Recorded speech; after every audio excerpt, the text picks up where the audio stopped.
A very warm welcome to our channel Udayan edu plus.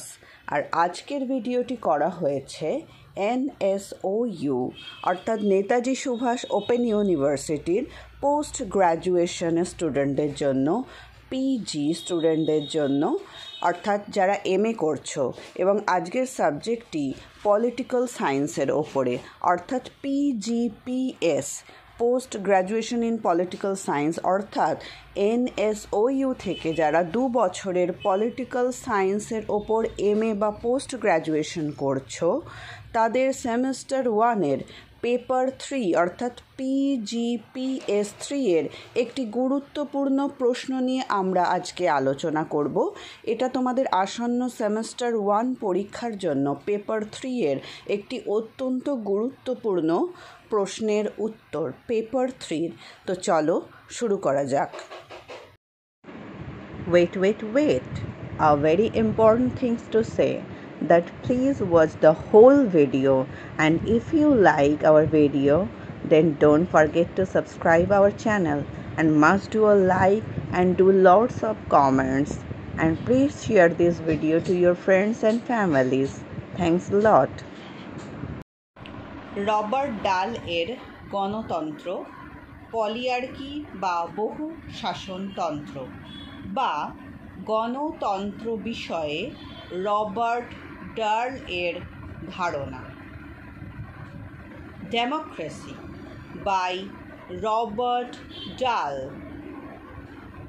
Answer: Robert ডাল ছিলেন একজন প্রভাবশালী রাজনৈতিক তাত্ত্বিক এবং ইয়েল বিশ্ববিদ্যালয়ের রাষ্ট্রবিজ্ঞানের অধ্যাপক।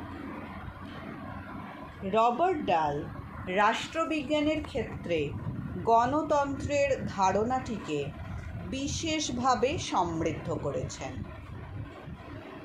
তার বহুত্ববাদ, প্লুরালিজম, পলিয়ার্কি, গণতন্ত্রের বৈশিষ্ট্য, ক্ষমতার বিকেন্দ্রীকরণ সংক্রান্ত ধারণাগুলি আলোচনার অবকাশ রাখে। রাজনৈতিক ব্যবস্থা তথা গণতন্ত্র সম্পর্কে রবার্ট ডাল চিরকালীন পারিপার্শ্বিক কৌতূহলের দ্বারা পরিচালিত হয়েছেন এবং এক্ষেত্রে তাঁর আলোচনার মধ্যে অনেক ক্ষেত্রে বিশৃঙ্খলা দেখা যায়।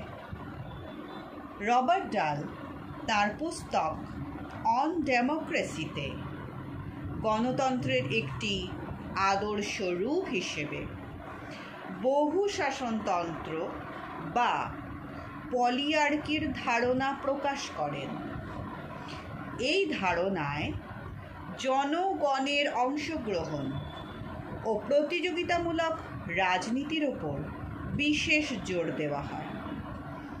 ডাল বিশ্বাস করতেন যে গণতন্ত্রে বিভিন্ন স্বার্থগোষ্ঠী ও দলের মধ্যে ক্ষমতা ভাগ হওয়া উচিত। ক্ষমতা সমাজের বিভিন্ন অংশে ছড়িয়ে থাকলে তা গণতন্ত্রকে শক্তিশালী করে।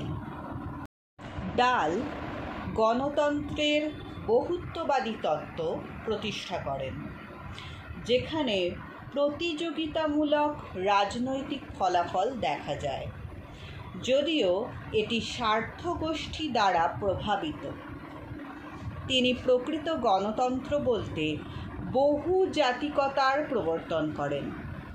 তিনি গণতন্ত্রকে কার্যকরী করার ক্ষেত্রে যে সকল মৌলিক বৈশিষ্ট্যের অবতারণা করেছেন সেগুলি হল: সকলের জন্য সমান ভোটাধিকার, মত প্রকাশের স্বাধীনতা, তথ্য লাভের অধিকার এবং সংগঠিত হওয়ার স্বাধীনতা। রবার্ট ডালের মতে পলিয়ার্কি একটি আদর্শ অবস্থা যা অর্জন করা কঠিন, তথাপি এটি গণতন্ত্রের একটি কার্যকরী মডেল।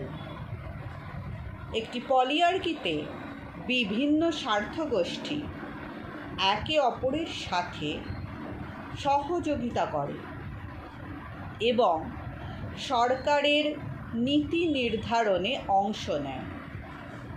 ফলত সরকার জনগণের বিভিন্ন চাহিদা ও আকাঙ্ক্ষার প্রতি সংবেদনশীল হতে বাধ্য হয়। রবার্ট ডাল মনে করতেন, সরকার ও জনগণের মধ্যে ক্ষমতার একটি ভারসাম্য থাকা উচিত, যেখানে জনগণের নির্বাচিত প্রতিনিধিরা সরকারের নীতি নির্ধারণে অংশ নেয়।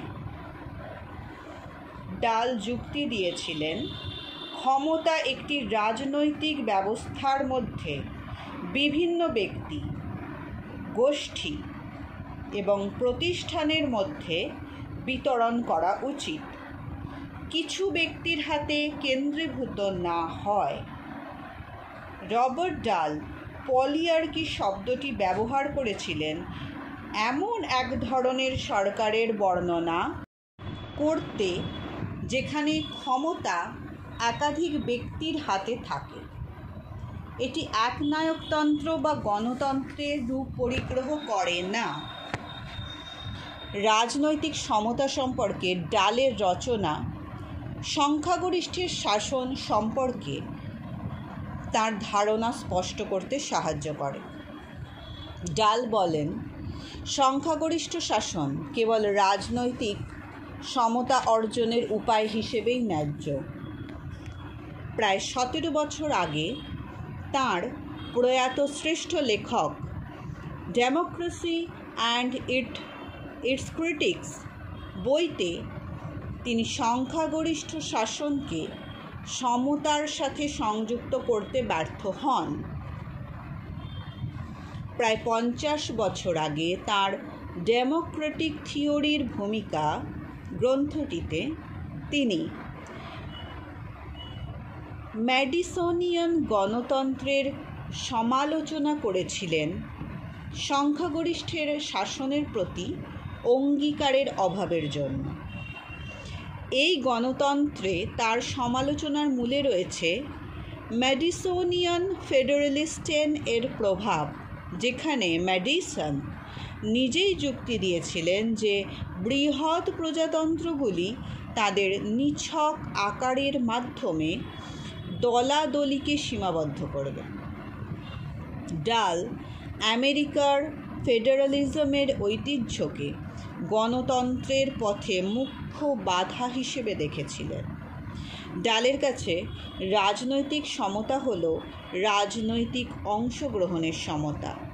শাসন ব্যবস্থায় সমতা বর্তমান থাকে না। একজন ব্যক্তির প্রাথমিকভাবে একটি ভোট থাকতে পারে, কিন্তু নির্বাচনী জোট জননীতি প্রতিষ্ঠা করে। রাজনৈতিক শাসন ব্যবস্থা মূলত রাজনৈতিক বর্জনের একটি প্রক্রিয়া। এমনকি বহু দল বিশিষ্ট সংসদীয় সরকারের ক্ষেত্রে জোটগুলি শাসন ব্যবস্থা থেকে গোষ্ঠীগুলিকে বাদ দেওয়ার উদ্দেশ্যে গঠিত হয়। ডালের মতে গণতন্ত্রের ভিত্তি নিহিত থাকে ন্যায্যতার উপর।